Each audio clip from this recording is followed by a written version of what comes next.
Jalan Via Dolorosa saat di Yerusalem, seorang tak berdosa disalibkan, dicaci dan dihina, diteriakkan kematiannya.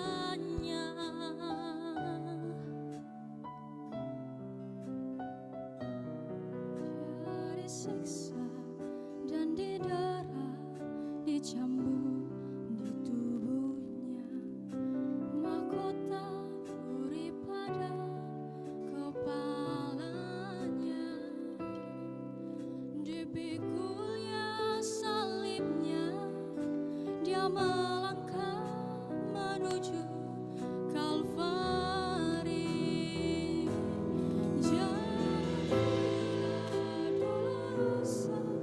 Jalan penderitaan, Yesus Kristus domba Allah disalib.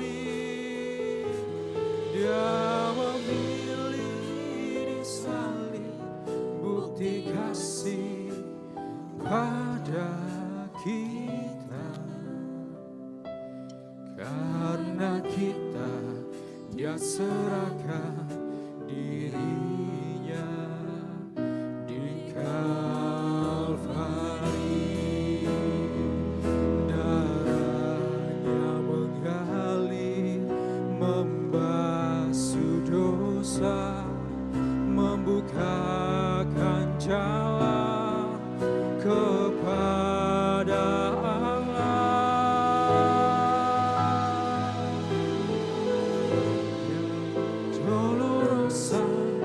jalan penderitaan, Yesus Kristus domba Allah disalib. Dia memilih disalib, bukti kasih pada kita. Karena kita, dia serahkan dirinya di Kalvari.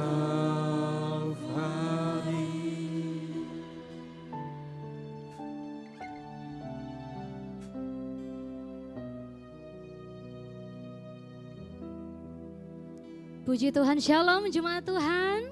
Sekali lagi shalom. Selamat Paskah Bapak Ibu Saudara yang dikasih dalam Tuhan. Kita sama-sama merayakan kemenangan yang Tuhan anugerahkan bagi setiap kita, amin. Boleh kasih sorak-sorak yang terbaik untuk Tuhan Yesus kita yang dahsyat. Haleluya. Boleh sama-sama kita bangkit berdiri. Mengawali minggu pertama di bulan April, mari sama-sama kita membaca pengakuan iman GBI dalam hitungan yang ke-3, 2, 1. Aku percaya bahwa Alkitab adalah firman Allah. Allah yang esa itu Tritunggal adanya. Yesus yang lahir, mati, bangkit, naik ke surga adalah juru selamat, pengantara kita dan raja segala raja. Manusia berdosa harus bertobat dan beriman agar diampuni, dibenarkan dan dilahirkan baru, lalu dibaptis secara selam dan hidup suci. Bahasa roh adalah tanda awal baptisan Roh Kudus. Gereja melakukan perjamuan kudus dan meyakini kesembuhan ilahi. Tuhan Yesus akan datang kembali, ada kebangkitan tubuh, kerajaan 1000 tahun, hukuman kekal dan hidup yang kekal. Tetap berdiri jemaat Tuhan. Mari persiapkan kehidupan kita. Sebelum kita masuk dalam ibadah, kembali kita tunduk kepala, satu hati kita berdoa. Segala pujian syukur kami naikkan di hadirat-Mu Tuhan. Sore hari ini kami kembali datang menghadap tahta kasih karunia Tuhan. Mengucap syukur buat cinta Tuhan yang begitu besar bagi setiap kami. Kami melihat begitu karya-Mu yang luar biasa di atas kayu salib, sehingga menebus kami sebagai umat-umat pilihan Tuhan. Dan kami meyakini Bapa, hidup yang kekal Tuhan Yesus sudah berikan atas kami. kembali kami naikkan syukur kami, saatnya kami naikkan pujian kami, penyembahan kami. Biarlah Tuhan semuanya kami serahkan ke dalam tangan-Mu. Bila pujian kami sungguh-sungguh benar lahir dari hati yang mengasihi Tuhan. Segala pujian, hormat, kemuliaan bagi nama Tuhan. Di dalam nama Yesus sama-sama katakan amin. Silakan duduk kembali jemaat Tuhan.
sanjung Kau Raja kami.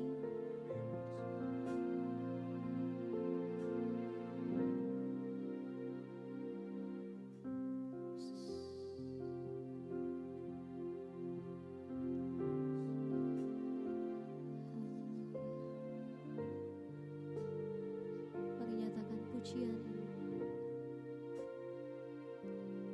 Dan ku pandang Kau di tempat kudus, terkagumkan kemuliaan-Mu, Yesus. Sebab kasih setiamu lebih dari hidup, bibirku kan memegahkan. Mari nyatakan. Dan ku pandang Kau di tempat kudus, terkagumkan kemuliaan-Mu, Yesus. Sebab kasih setiamu lebih dari hidup, bibirku kan memegahkan. Mari sama-sama jemaat Tuhan kita bangkit berdiri. Kau di tempatku, terkagumkan kemuliaan-Mu, Yesus. Sebab kasih setiamu lebih dari hidup, bibirku kan memegahkan. Dan ku pandang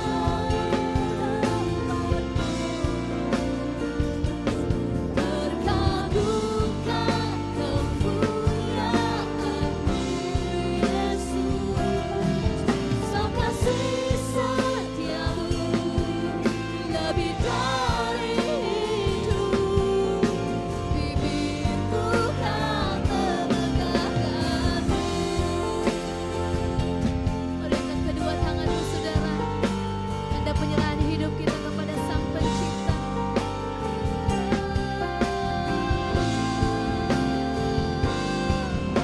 Namamu kudus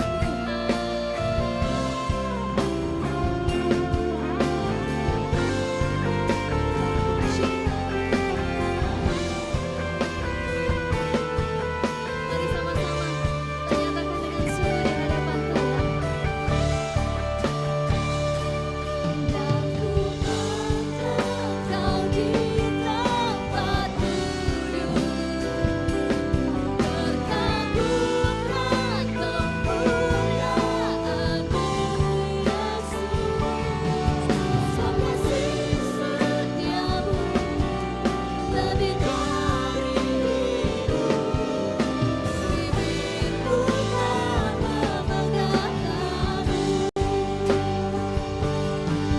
Sebab kasih setiamu lebih dari hidup, bibirku kan memegahkan. Sekali lagi nyatakan.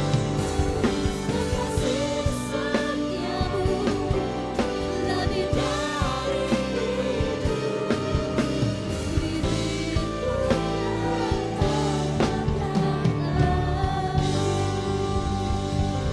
Mari sorak-sorai yang terbesar bagi Tuhan Raja kita. Haleluya. Kami bersyukur Tuhan atas kasih-Mu yang begitu besar dalam kehidupan kami. Kami bersyukur Tuhan atas hadirat-Mu yang selalu nyata dalam kehidupan kami.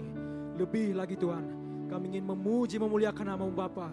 Jemaat Tuhan yang siap bersorak bersuka cita bagi nama Tuhan, sama-sama kita katakan amin. Sekali lagi berikan kemuliaan bagi nama Tuhan.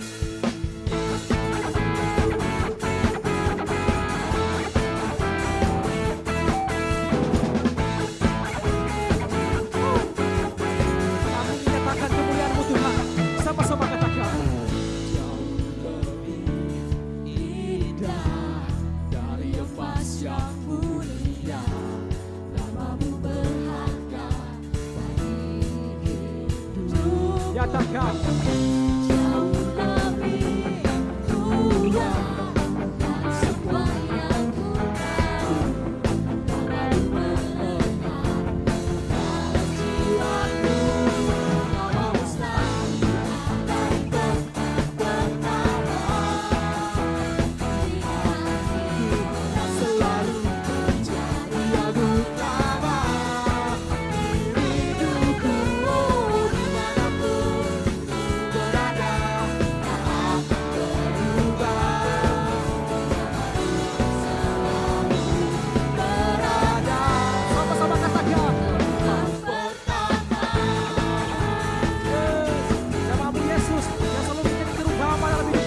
Sama-sama serukan.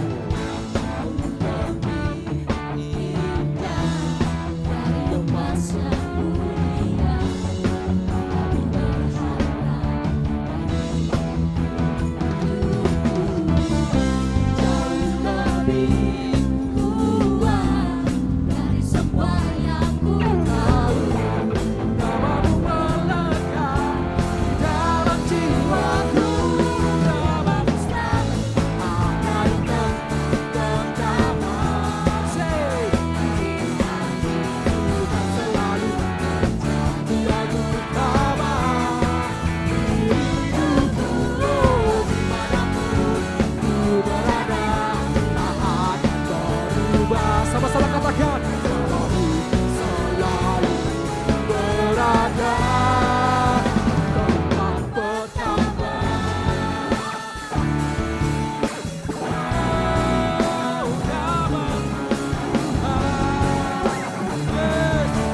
Namamu Yesus yang selalu menjadi terutama dalam hidup kami. Amin.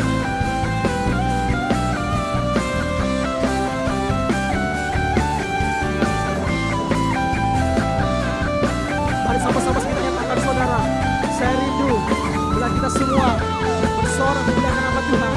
Mari kita serahkan pujian kita pada Tuhan kita. Sama-sama katakan.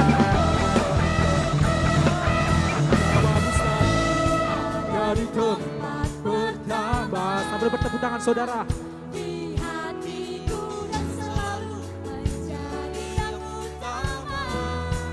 Diri hidupku, oh dimanapun ku berada, tak akan berubah. Selalu berada. Sama-sama serukan. Pertama. Namamu selalu ada di tempat pertama. Hatiku dan selalu menjadi yang utama.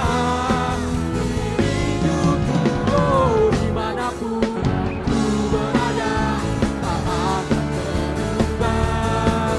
Namamu selalu berada. Namamu selalu berada. Namamu selalu berada. Sama-sama serukan. Tempat pertama.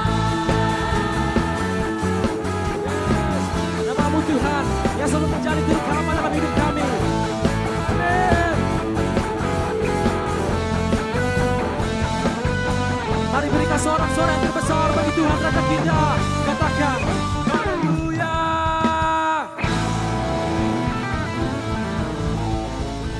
Jemaat Bapak Ibu Saudara sekalian, bisa lihat kiri kanannya, berikan senyuman yang terbaik. Katakan, kita lebih dari pemenang.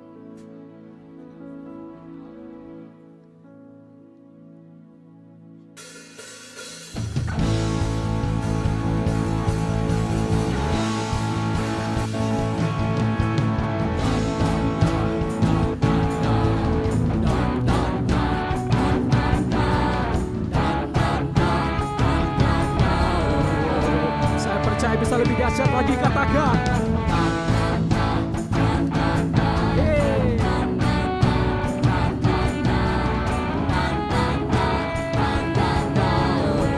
Mari bangkit dan berkatakan berkat.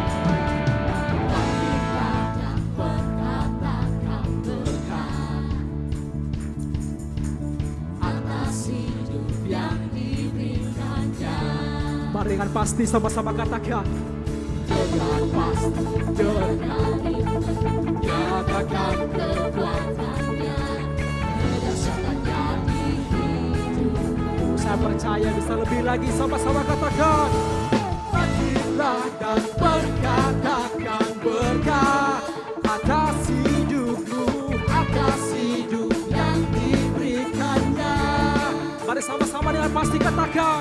Dengan pasti, dengan Nyatakan kekuatannya, kebesaran-Mu dalam hidup kami Tuhan. Kedahsyatannya dalam hidupku, hidupku. Dengan imanmu sama-sama katakan. Imanku, yes, berkata Tuhanku hebat, Yesusku. Amin. berkata Kuat melangkah bersamanya, ku memuji, ku bersorak, ku mengangkat tinggi pancinya, panci kemenangannya, ku nyanyi, sorakan, haleluya, ku mengangkat tinggi pancinya, panci kemenangan, ku menang, na na na na na na na na na na, bangkitlah dan berkatakan atas hidupmu, atas hidup yang diberikannya. Mari sama-sama kita katakan. Dengan pasti,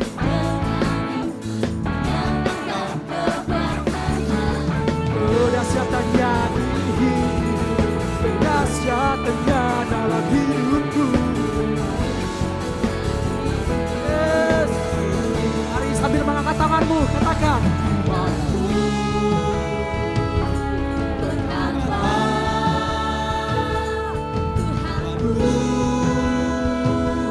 hebat, Yesusku.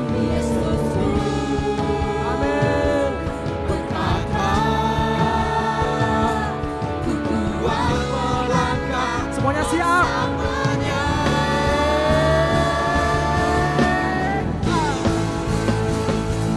Ku bersorak, mengangkat tinggi pancinya, panci kemenangannya, ku bernyanyi, sorakan, ku bersorak, haleluya, mengangkat tinggi pancinya, panci kemenangan, ku menang. Oh, ku menang. Saya merindu. Lihat tangan-tangan terangkat bagi Tuhan, katakan. Hey.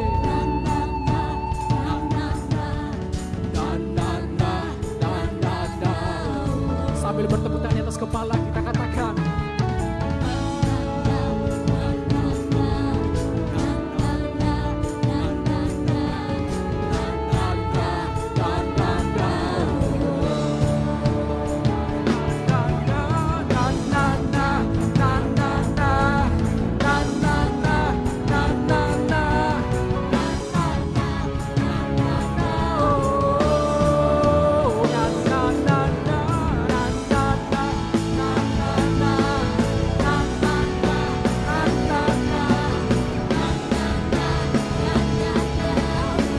Mari dengan imanmu saudara sama-sama katakan.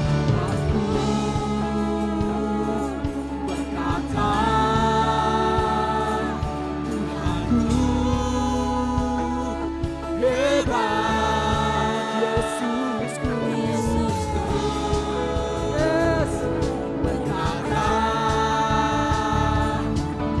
kuat melangkah bersamanya. Maju, maju, maju.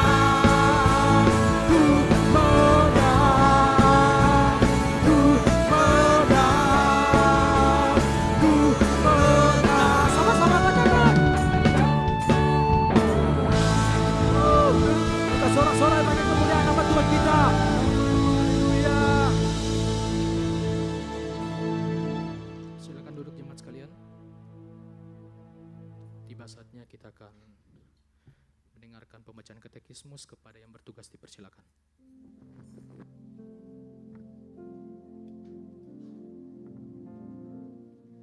Shalom jemaat Tuhan, selamat datang di GBI Oikumene. Katekismus minggu ini terdapat satu pertanyaan mengenai soteriologi atau keselamatan. Pertanyaannya akan saya bacakan dan jawabannya akan kita baca bersama-sama. Pertanyaannya, apakah istilah yang sering digunakan dalam Perjanjian Lama untuk menggambarkan sikap pertobatan? Mari baca bersama-sama jawabannya. 3, 2, 1. Ada dua istilah populer dalam Perjanjian Lama, yaitu nicam dan sub. Nicam dapat dipahami sebagai penyesalan, sementara sub sering diartikan berbalik atau kembali. Mari baca ayatnya dalam 1 Samuel 15 ayat ke-29. Lagi Sang Mulia dari Israel tidak berdusta, dan ia tidak tahu menyesal, sebab ia bukan manusia yang harus menyesal. Demikian katekismus minggu ini. Tuhan Yesus memberkati.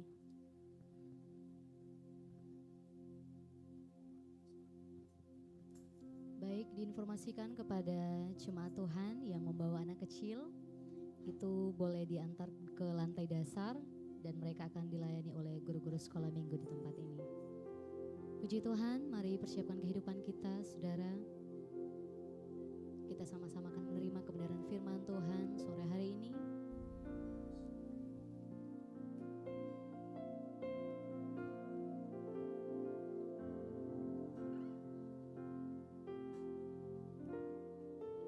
Terima kasih Tuhan.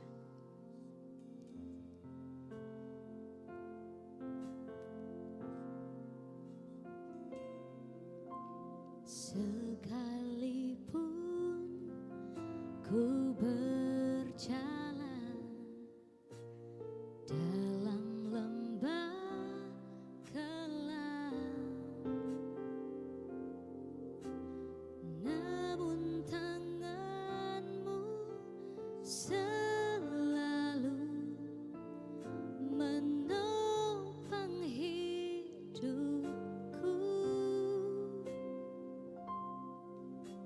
Saat ku dalam ketakutan,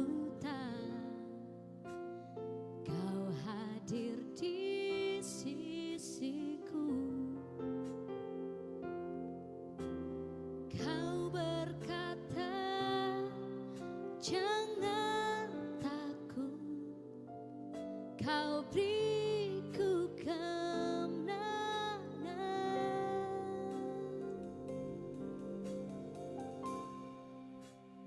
Kaulah Tuhan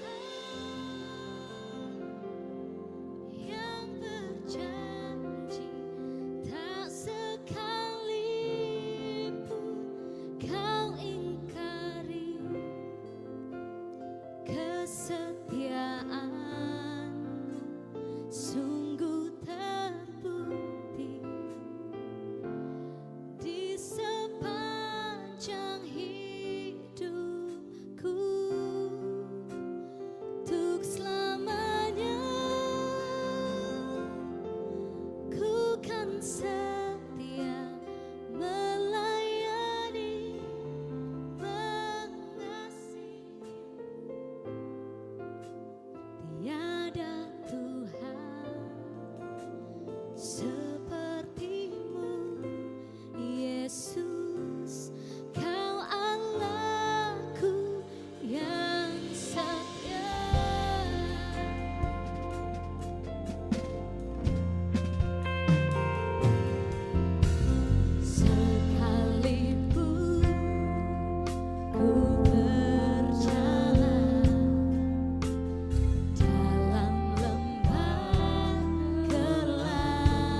surga, ucapan syukur kami naikkan di hadapan-Mu, karena kami tahu apa yang sudah Engkau lakukan 2000 tahun lalu di kayu salib, dan hari ini kami memperingati Engkau bangkit dari kematian, mengalahkan maut. Di tempat ini juga Tuhan Yesus, Engkau ada sebagai pemenang dan memberikan kami kemenangan. Oleh karena itu kami disebut lebih daripada pemenang.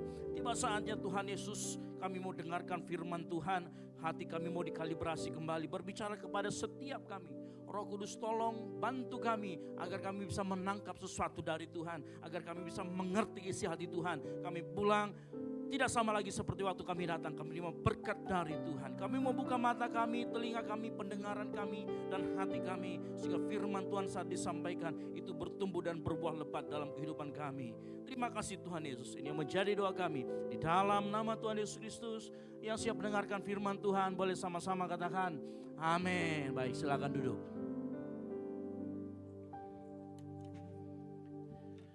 Shalom. Sekali lagi shalom. Baik, puji Tuhan. Selamat Hari Paskah saya ucapkan kepada seluruh jemaat Tuhan yang hadir ya, sore hari ini. Hari ini kita memperingati apa yang kita sebut dengan Paskah.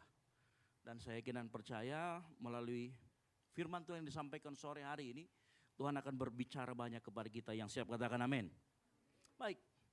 Saya akan mulai dengan sebuah pertanyaan. Pernahkah kita di dalam titik di dalam hidup kita ada suatu momen di mana apa yang kita doakan, apa yang kita harapkan kepada Tuhan tidak terjadi sesuai dengan apa yang kita inginkan. Ya, kita mungkin sudah berdoa, ya, jawabannya kita sudah bayangkan, ternyata realitanya tidak sesuai dengan apa yang kita bayangkan. Kita sudah berusaha hidup benar, tapi ternyata jalannya malah semakin berat. Kita percaya Tuhan sanggup, tapi kenyataannya yang kita alami kebalikannya. Dan di situ pertanyaan yang mulai muncul dari dalam hati kita adalah, Tuhan, sebenarnya Engkau dengar enggak sih doa-doaku? Tuhan, sebenarnya Engkau bekerja enggak sih? Ya. Dan lucunya kita jarang mengatakannya dengan jujur kepada orang lain. Kita simpan itu. Pada saat kita datang ke gereja, kita tetap angkat tangan, kita tetap berkata, Tuhan itu baik. Saat ditanyakan sama pendetanya, bagaimana kabar hari ini? Kita bilang luar biasa, padahal Anda sedang kecewa sama Tuhan. Dan kalau kita mau cukup jujur, sebagian dari hati kita mulai mempertanyakan keberadaan Tuhan. Kecewa karena Tuhan tidak bekerja sesuai dengan apa yang kita harapkan. Bapak Ibu tahu, perasaan inilah perasaan yang dialami oleh kedua murid Yesus. Ya. Sudah bisa? Iya. Inilah yang dialami oleh kedua murid Yesus. Kalau kita membaca dalam Lukas 24 ayat 1 sampai dengan 12, kita akan mendapati sebuah cerita bagaimana ada murid Yesus 2 orang. Nah, ceritanya begini. Hari di mana Yesus bangkit, ya, kita tahu semua yang bertemu dengan Yesus itu siapa? Wanita-wanita ya. Waktu wanita-wanita itu datang, oh ternyata jasad Yesus sudah tidak ada. Dan disitulah dikatakan, Yesus sudah bangkit. Cerita ini ternyata sampai kepada 2 murid ini. Dan 2 murid ini memutuskan untuk pergi keluar dari Yerusalem menuju Emmaus yang jaraknya sekitar 7 mil. Salah satu murid ini bernama Kleopas. Dan salah satunya lagi tidak disebutkan namanya, tapi para penafsir yakin dan sepakat bahwa inilah yang namanya Lukas. Jadi yang berjalan ke sana itu namanya Kleopas dan Lukas. Yang satunya sebenarnya masih anonim, tapi penafsir sepakat gitu. Ya. Nah yang menarik adalah mereka keluar dari Emmaus, dari Yerusalem menuju ke Emmaus, dan mereka bercakap-cakap di tengah jalan. Ya, ternyata saya tahu, ini kan laki-laki semua. Tapi ternyata mereka suka gosip juga karena bercakap-cakap ya. Jadi penyakit gosip bukan hanya untuk wanita ya, yang wanita katakan amin. Oh betul ya. Ternyata mereka sekarang bercakap-cakap. Cuman bercakap-cakapnya, jadi mereka istilahnya kalau zaman sekarang gospel. Tahu gospel? Gosip seputar pelayanan. Gitu ya. Nah 2 orang ini sedang bergospel, kemudian menceritakan bagaimana apa yang terjadi di Yerusalem. Nah waktu mereka sedang bergospel ria, Yesus mendekati mereka dan kemudian berjalan bersama mereka. Anehnya begini, waktu Yesus datang mendekati mereka, mereka nggak ngeh ini Yesus. Mereka nggak tahu ini Yesus. Ya, dan uniknya, Yesus juga bercakap-cakap dengan mereka. Dan dari sini kita menemukan istilah yang di Makassar terkenal dengan namanya cokdok. Ya, Tuhan Yesus ternyata dia cokdok sama dua orang ini. Dia bilang, apa kau bikin di situ? Apa kau bicarakan? Halo? Ya. Dan disitulah kemudian, Anda bayangkan kalau kita lagi duduk di kafe atau lagi jalan, tiba-tiba ada orang anta beranta yang tidak kita kenal, kemudian dia dekati kita, dia bilang, apa yang sedang kalian bicarakan? Kira-kira kalian akan lanjut bicara sama dia atau kemudian pergi dari tempat itu? Ya, bayangkan. Tapi Kleopas kemudian menjelaskan, apakah kau satu-satunya orang yang tidak tahu terjadi apa yang di Yerusalem? Akhirnya mereka mulai menceritakan bagaimana tentang Yesus. Menceritakan Yesus kepada Yesus. Unik ya. Dia menceritakan Yesus kepada Yesus. Diceritakan panjang lebar.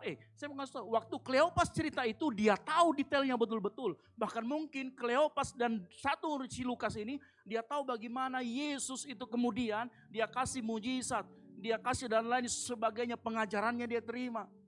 Tapi uniknya sampai detik itu dia belum mengenal siapa itu Yesus. Bahwa Yesus berjalan bersama-sama dengan dia. Unik. Ya. Saya mau kasih tahu.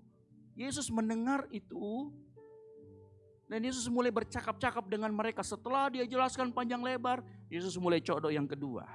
Jadi kalau Tuhan Yesus cokdok sama hidupmu, engkau harus bersyukur. Berarti dia sedang mengerjakan sesuatu dalam hidupmu. Yang mengerti katakan amin. Ya. Nah ternyata ayat 25 dan 26 disinilah muncul. Ya, kita akan baca bersama-sama. Ayat ini yang akan kita bahas bersama-sama. Kita buka dalam Lukas 24 ayat 25 sampai dengan yang ke-26. Nah, sudah ketemu katakan amin. Atau baca aja di depan ya. Kita sama-sama baca 3, 2, 1. Lalu ia berkata kepada mereka, hai kamu orang bodoh, betapa lambannya hatimu sehingga kamu tidak percaya segala sesuatu yang telah dikatakan para nabi. Bukankah Mesias harus menderita semuanya itu untuk masuk ke dalam kemuliaannya? Perhatikan, Yesus berkata apa? Hai kamu orang bodoh. Wah, dibodoh-bodokin ya. Luar biasa Tuhan Yesus. Sudah cokdok, dia bodoh-bodokin lagi orang. Tetapi bukan tanpa alasan Yesus kemudian mengatakan itu. Karena hati mereka yang lamban untuk kemudian mendeteksi siapa yang bersama-sama dengan mereka. Nah kita akan melihat kenapa mereka bisa lambat mendeteksi itu adalah Yesus. Hari-hari ini ada banyak orang yang tidak bisa mengenali siapa itu Yesus lagi. Bahkan tidak bisa membedakan yang mana Yesus yang asli, yang mana Yesus yang palsu. Tapi menarik adalah perhatikan. Dikatakan ayat 26, bukankah Mesias harus apa sama-sama katakan menderita? Menderita. Yes, Mesias harus menderita untuk masuk ke dalam kemuliaannya. Nah kalau kita melihat Mesias harus menderita untuk masuk, kalau segala sesuatu yang dimasuki namanya itu pintu. Nah berarti ternyata untuk masuk ke dalam kemuliaannya, dia harus melewati pintu yang namanya pintu penderitaan. Bapak Ibu bayangkan, kalau Tuhan Yesus merasakan penderitaan, apa kabar dengan kita? Harusnya kita juga tidak pernah kaget dengan yang namanya penderitaan. Halo, betul apa betul? Kita tidak perlu kaget dengan yang namanya penderitaan. Tetapi banyak orang Kristen yang kemudian kaget pada saat hidupnya menderita. Mereka bingung kenapa bisa terjadi dalam kehidupan mereka. Oleh karena itu sore hari ini kita akan belajar. Ada 3 poin. Ya. Apa yang Tuhan kerjakan sebenarnya di dalam penderitaan kita. Ya. Ada 3 poin yang akan kita pelajari sore hari ini. Yang pertama, penderitaan ternyata membongkar ekspektasi kita tentang Tuhan. Ekspektasi yang mana? Ekspektasi yang salah. Dua murid Emmaus saat mereka berjalan, mereka punya ekspektasi dengan mengenai Mesias adalah Mesias yang menyandang pedang, Mesias yang memimpin secara politis, Mesias yang kuat, yang mungkin kekar badannya, ya, seperti Avenger. Mereka memimpikan seorang Mesias yang cepat, kuat, politis. Dalam pikiran mereka, ekspektasi mereka harusnya mereka membangun pasukan. Tapi ternyata pemimpin mereka disalib. Dan waktu itu pikiran mereka salib adalah bukti kegagalan. Bayangkan ekspektasinya dengan realita, ada sebuah gap yang jauh, ada sebuah jarak yang jauh yang buat mereka, wah kayaknya kita salah pilih Mesias. Makanya harus hati-hati. Akibatnya mereka tidak bisa mengenali, mereka ekspektasinya tinggi, ekspektasinya salah, kemudian datang Yesus bersama dengan mereka nggak bisa kenali. Tahu apa artinya? Ekspektasi yang salah bisa membuat engkau berdiri sangat dekat dengan Tuhan, engkau datang ke gereja sangat rohani, tetapi tidak pernah mengenali Tuhan yang sedang bekerja bersama-sama dengan engkau. Hati-hati dengan ekspektasi kita, hati-hati dengan harapan kita. Lukas 24 ayat 16 berkata, tetapi ada sesuatu yang menghalangi mata mereka. Kata mata itu bukan sekedar mata jasmani, tetapi kerangka berpikir mereka, ekspektasi mereka tentang Tuhan yang mereka harapkan, tentang Mesias yang mereka harapkan, menghalangi melihat kenyataan Yesus bersama-sama dengan mereka. Halo? Ya. Bukankah kita juga sering seperti itu? Kita punya gambaran, harusnya Tuhan bekerja dengan cara seperti ini. Harusnya Tuhan jawab doa saya, waktunya adalah sekarang. Bahkan kita sering mengasumsikan bahwa, kita sering berpikir bahwa kalau kita bersama dengan Tuhan harusnya semuanya lancar. Kalau ada penderitaan, ada halangan, berarti ada sesuatu yang salah. Berarti Tuhan tidak bersama dengan kita. Sebenarnya apa yang kita pikirkan adalah harapan kita. Sebenarnya apa yang kita pikirkan adalah keinginan kita, ekspektasi kita. Tetapi seringkali Tuhan menjawab ekspektasi kita berbeda. Kenapa? Yesaya 55 ayat 8 berkata apa? Sebab rancanganku bukan rancanganmu dan jalanmu bukanlah jalanku. Nah, kita harus mengerti ini. Kenapa? Karena kita akan masuk ke akarnya yang lebih dalam. Nah, ekspektasi yang salah biasanya lahir dari beberapa hal, akar yang salah juga.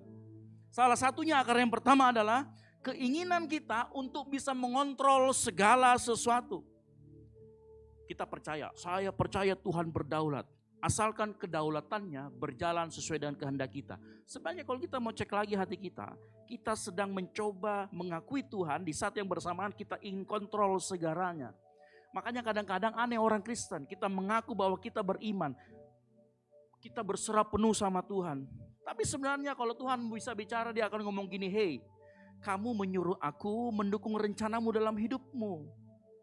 Dia pengen tuh kita selalu bicara, Tuhan kami bawa program ini ke dalam tanganmu. Ternyata bukan kita yang mau ikut programnya Tuhan, tetapi kita suruh Tuhan mendukung program kita. Ini yang sering terjadi antara realitanya dan kemudian ekspektasi kita bertabrakan. Dan kita mulai kecewa sama Tuhan. Di titik ini kita perlu jujur. Banyak ekspektasi rohani ternyata hanya dibungkus dengan, ternyata adalah keinginan hati yang dibungkus dengan bahasa rohani.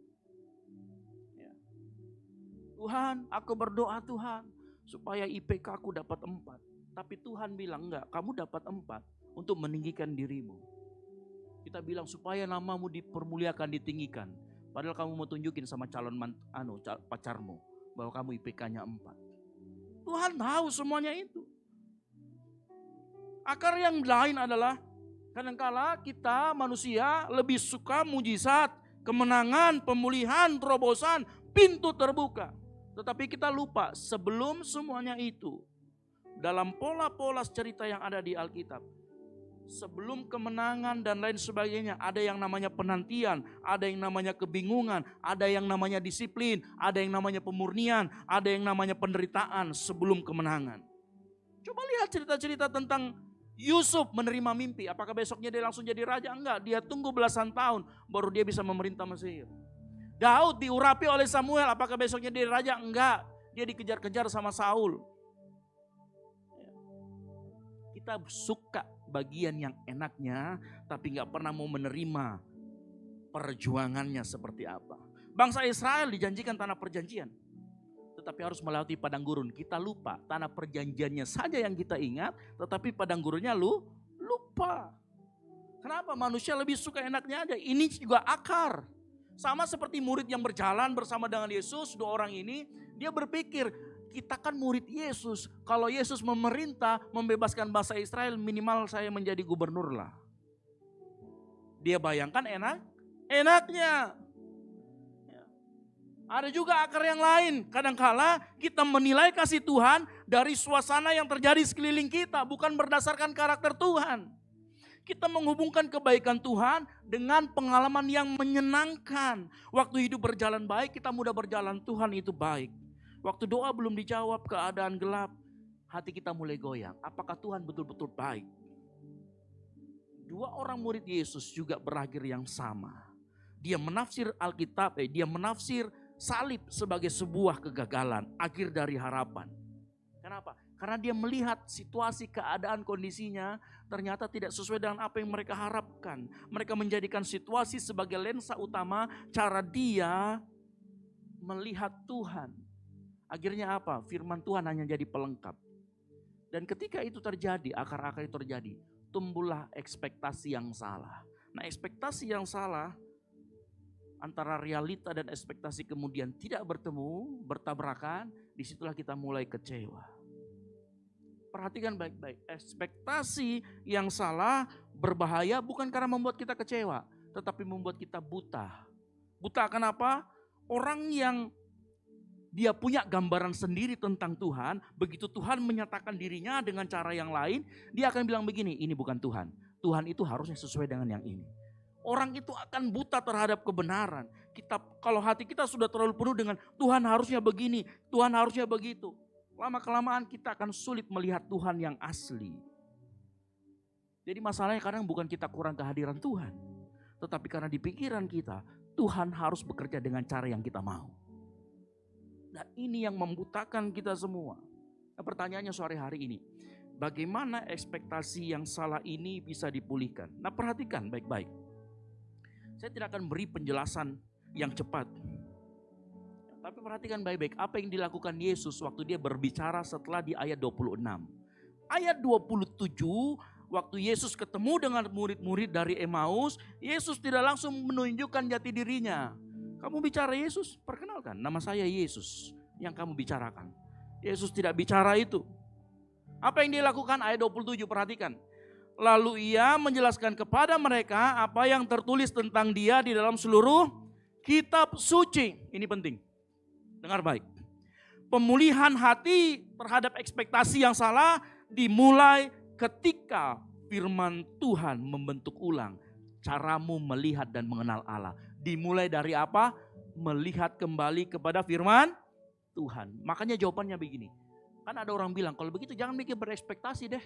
Biar kita tidak kecewa. No, bukan itu. Tuhan tidak bilang jangan kau berharap. Tuhan ngomong jawabannya bukan jangan kamu punya ekspektasi. Tetapi pastikan apa yang kau harapkan, apa yang kau punya ekspektasi itu dibentuk oleh karakter Allah melalui firman Tuhan yang kita baca. Yang setuju katakan amin. Apapun yang kau harapkan tentang Tuhan harus dibentuk dari pemahaman tentang firman Tuhan. Bukan berdasarkan keinginan kita. Nah, itulah yang terjadi sama 2 murid ini. Begitu Tuhan Yesus ceritakan. Tahu apa yang terjadi waktu Tuhan Yesus menceritakan tentang dirinya sendiri kepada mereka? Nanti di ayat baca di bawahnya dia bilang gini. Bukankah hati kita berkobar-kobar waktu dia menjelaskan tentang kitab suci? Jawabannya simpel. Kembali kalibrasi hati kita supaya ekspektasi kita tidak salah. Kalibrasi dengan apa? Bukan dengan TikTok, bukan dengan Instagram. Tapi kalibrasi hati kita dengan firman Tuhan yang setuju katakan amin. Kalau hati kita kalibrasi, kita kenal lebih dalam, maka ekspektasi kita juga akan sesuai dengan apa yang tertulis dalam firman Tuhan.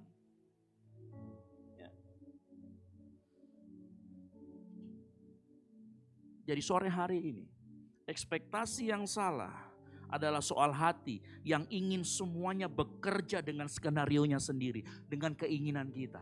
Penderitaan Tuhan pakai untuk bongkar semua itu. Bukan karena Tuhan kejam, tapi karena Tuhan terlalu mengasihi kita untuk membiarkan kita hidup terus dalam gambaran yang palsu tentang Dia. Yang mengerti katakan amin. Makanya lewat musim yang tidak kita pilih, lewat musim penderitaan, Tuhan bongkar semua itu. Supaya yang tersisa adalah harapan atau ekspektasi yang sesuai dengan firman Tuhan. Yang setuju katakan amin. Makanya dengar baik, penderitaan seringkali tujuannya bukan menghancurkan imanmu, tetapi menghancurkan asumsi-asumsi palsu yang menjadi benalu dan menempel pada imanmu. Halo? Penderitaan Tuhan pakai. Mungkin dari kita yang berkata begini, orang yang kritis berkata begini, Pak, ini kan cuma cara untuk membenarkan penderitaan supaya kita glorifikasi penderitaan. Oke, saya setuju mungkin.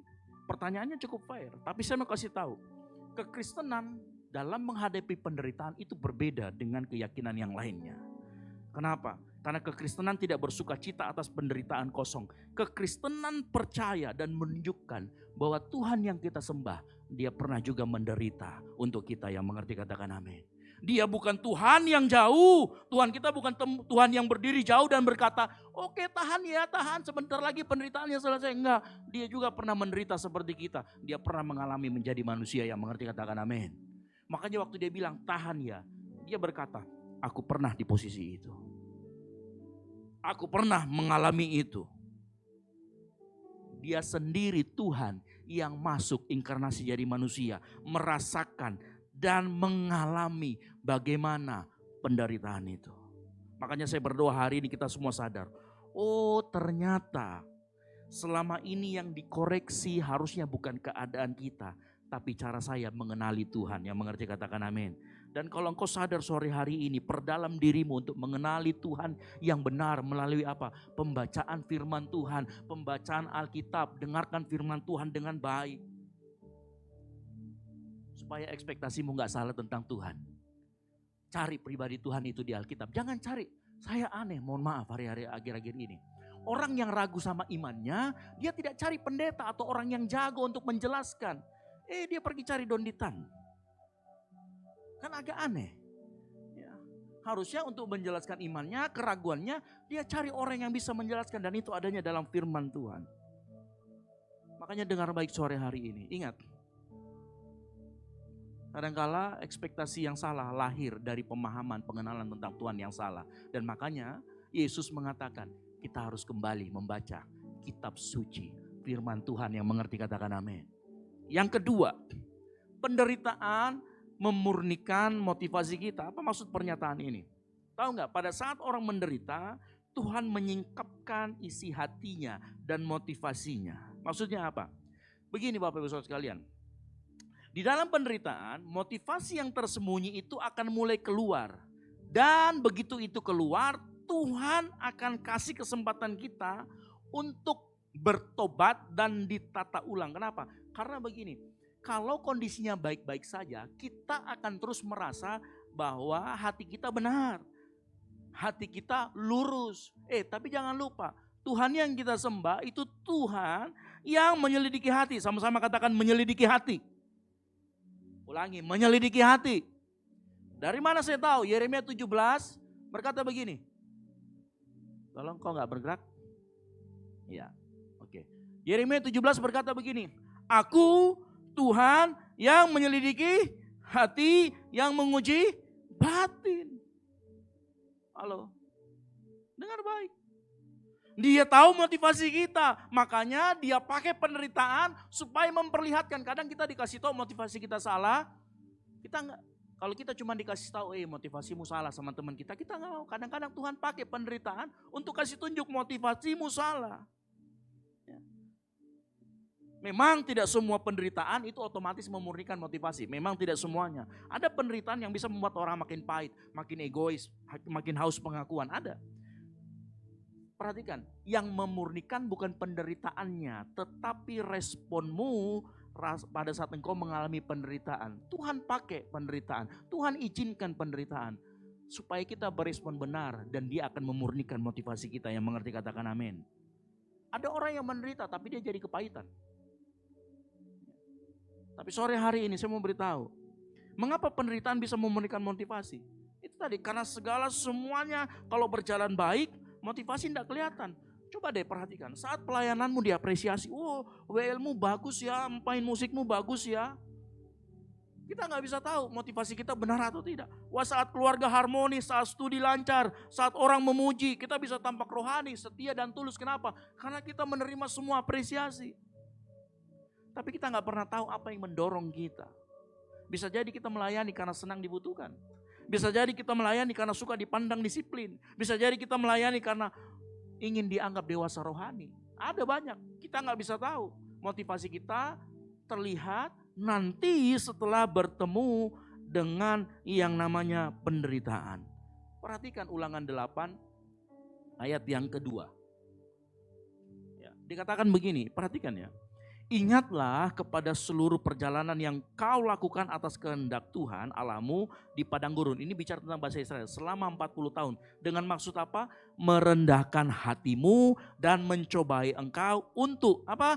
Mengetahui apa yang ada dalam hatimu. Yakni apakah engkau berpegang pada perintahnya atau tidak. Tuhan sedang menyelidiki hati. Tuhan mau tunjukkan, Tuhan tahu hatinya, tetapi Tuhan pakai padang gurun untuk memperlihatkan bagaimana hati bangsa Israel. Dan Tuhan yang sama memperlakukan itu untuk kita semua sore hari ini. Yang mengerti katakan amin. Kenapa ini kalau penderitaan pada semua, gak mau. Ya. Mungkin, Bapak saya salah masuk gereja Pak, harusnya bicara gereja tentang berkat. Anda salah alamat kalau begitu di tempat ini. Ya. Halo, saya paling suka gambar ini. Kenapa? Penderitaan itu bekerja seperti api pada emas.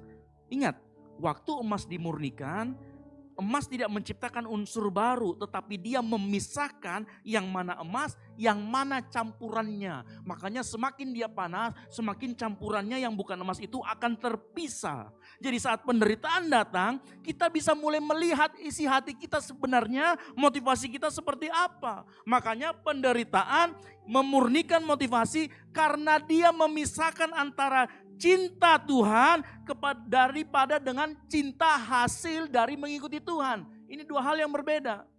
Karena manusia lebih suka cinta kepada hasil. Cinta sama berkat, cinta sama kesembuhannya, tapi gak pernah cinta sama pribadinya. Dan Tuhan mau tunjukkan itu dengan cara, coba aku lihat kalau kamu menderita seperti apa. Coba lihat ada temannya, yang kalau lagi kita banyak uang terima kiriman, dia mendekat terus. Tapi begitu kita menderita, dia menjauh. Halo, ada teman yang seperti itu? Hal yang sama terjadi dalam kehidupan kita. Ya, penderitaan memurnikan ini. Supaya Tuhan bisa lihat sebenarnya yang kamu cintai, tambahannya atau pokoknya. Yang kamu cintai pribadiku atau hasil dari kamu mengikuti aku. Karena banyak orang mencintai hasilnya. Dan ini dua hal yang sering bercampur. Kita berkata kita mengasihi Tuhan. Tapi ternyata yang kita kasih adalah berkatnya. Yang kita kasih adalah kelancarannya. Yang kita kasih adalah pintu terbukanya. Yang kita kasih ternyata berkat-berkatnya doang. Ya. Ketika semua hasil dari mengikuti Tuhan itu tadi digoncangkan sama Tuhan. Ditarik sama Tuhan. Pertanyaannya, apa yang terjadi dengan motivasi kita? Halo? Gampang kelihatannya kok. Teman-teman yang pelayanan di sini, coba deh lihat. Ada yang merasa bersemangat sekali. Wih, kalau melayani di depan altar, wih semangat sekali. Tetapi begitu tidak melayani dilihat orang. Cooking ministry, parking ministry, sekolah minggu, langsung loyo. Katanya mau melayani apa saja. Begitu dijadwalkan jadi parking ministry, terlambat. Tapi begitu dijadwalkan jadi well singer, 2 jam sebelum sudah nongol. Mau pemanasan kak? Pemanasan 10 menit Ji. Kenapa? Lihat motivasi kita. Halo? Makanya ukuran motivasi yang murni bukan seberapa besar penderitaan kita tanggung. Melainkan apakah di tengah penderitaan yang kita rasakan, kita makin tunduk sama Tuhan. Makin jujur gak kita sama diri kita. Makin bebas gak kita dari keinginan yang berpusat dari diri sendiri itu. Seseorang bisa berkata, saya berkorban besar, saya melayani. Tapi ada banyak orang yang melayani digerakkan karena luka batin. Tahu luka batin? Saya di gereja di sana tidak dikasih ke pelayanan. Saya akan pindah di Gold City. Saya akan buktikan. Itu pelayanan yang digerakkan oleh sakit hati. Itu digerakkan oleh luka. Dan itu hanya ingin membuktikan diri. suatu kali dia nggak dikasih lagi pelayanan, hatinya akan terluka kembali luka lamanya. Kenapa? Tuhan sedang memurnikan motivasinya. Tuhan sedang bukakan isi hatinya. Halo? Berlaku juga buat kita sebagai orang tua. Berapa banyak dari orang tua kita sebagai orang tua yang mengasihi anak. Ya, di sini ada orang tua, tetapi seringkali kasih itu bercampur dengan ambisi pribadi. Mau tahu? Ada banyak orang tua, dia dorong anaknya untuk sekolah tinggi-tinggi. Dia dorong anaknya, dia bilang, oh ini demi masa depanmu. Tapi tahu, ternyata bukan untuk masa depan si anak. Tetapi ternyata keberhasilan anak menjadi cermin keberhasilan dirinya. Dia mau tunjukkan sama dunia, lihat anakku berhasil jadi dokter, lihat anakku kerja di perusahaan. Dia mendorong anaknya sukses untuk menunjukkan bahwa dia berhasil mendidik anaknya. Ketika anak tidak sesuai dengan harapannya, kecewa, malu dan lain sebagainya. Tuhan akan tanyakan begini, apakah engkau membesarkan anak ini untuk kemuliaanku dan kebaikan dia, atau untuk membangun harga dirimu lewat dia? Tuhan izinkan itu terjadi. Pemurnian terjadi ketika orang tua berkata, Tuhan, anak ini milikmu. Aku akan tetap setia membesarkan, setia menasehati, setia mengasihi, setia mendoakan. Meskipun membuat aku tidak berhasil di mata orang lain. Halo? Berlaku juga. Siapa di sini yang anak-anak, engkau yang sebagai anak, engkau yang bekerja untuk seluruh keluargamu. Engkau yang bekerja buat adekmu, buat mamamu, buat papamu, engkau bekerja semua, engkau jadi tulang punggung. Hati-hati. Kita juga sering terperangkap dengan motivasi yang salah. Ya. Karena kita sudah merasa berkorban untuk keluarga, membantu ekonomi. Ya. Tahu nggak? Akhirnya kita bisa merasa dianggap paling berjasa. Begitu kita paling dianggap berjasa, maka kita minta, kita berhak untuk dihormati, kita berhak untuk dituruti, kita berhak untuk didengar. Begitu kita nggak didengar, kita kecewa. Halo, berarti yang selama ini engkau lakukan, pekerjaanmu dan sebagainya, engkau memberi buat adik-adikmu, memberi buat orang tuamu, untuk siapa? Ternyata supaya untuk kita dihargai dan didengarkan. Tuhan kemudian munculkan motivasi ini di tengah-tengah itu. Contoh kehidupan lain, engkau yang mahasiswa, melayani sambil studi. Perasaan pertama senang-senang karena bisa sibuk, berguna dan dianggap rohani. Begitu jadwal menumpuk, rasa lelah, tugas akademik berat. Orang bahkan gini, awal-awal melayani diapresiasi. Lama-lama melayani gak pernah diapresiasi. Muncul konflik dalam hatinya. Nah, di sini mulai motivasi asli muncul. Apakah kita melayani karena kita sesungguhnya mengasihi Tuhan dan sesama, atau kadang-kadang pelayanan itu memberi identitas yang kita tidak dapatkan di tempat lain. Dan begitu identitas itu diganggu, kita merasa terganggu. Makanya Tuhan kadang izinkan begini. Engkau yang pelayan Tuhan dengar. Tuhan izinkan seringkali kelelahan. Kelelahan terjadi dalam hidupmu. Musim kita merasa sok paling dibutuhkan sehingga kita capek. Kadang-kadang Tuhan izinkan itu terjadi. Bukan untuk hancurkan kita. Tetapi untuk menyaring mana panggilan, mana pelarian, mana kasih, mana kebutuhan untuk diakui, mana penyerahan, mana ego rohani yang dibungkus dengan pelayanan. Tuhan izinkan itu semua. Supaya Tuhan perlihatkan, ini loh aslinya motivasimu. Halo? Makanya ketika penderitaan memurnikan motivasi, kita sedang berkata bahwa penderitaan dan kenyamanan memaksa kita berhenti bertanya, apa yang saya dapat?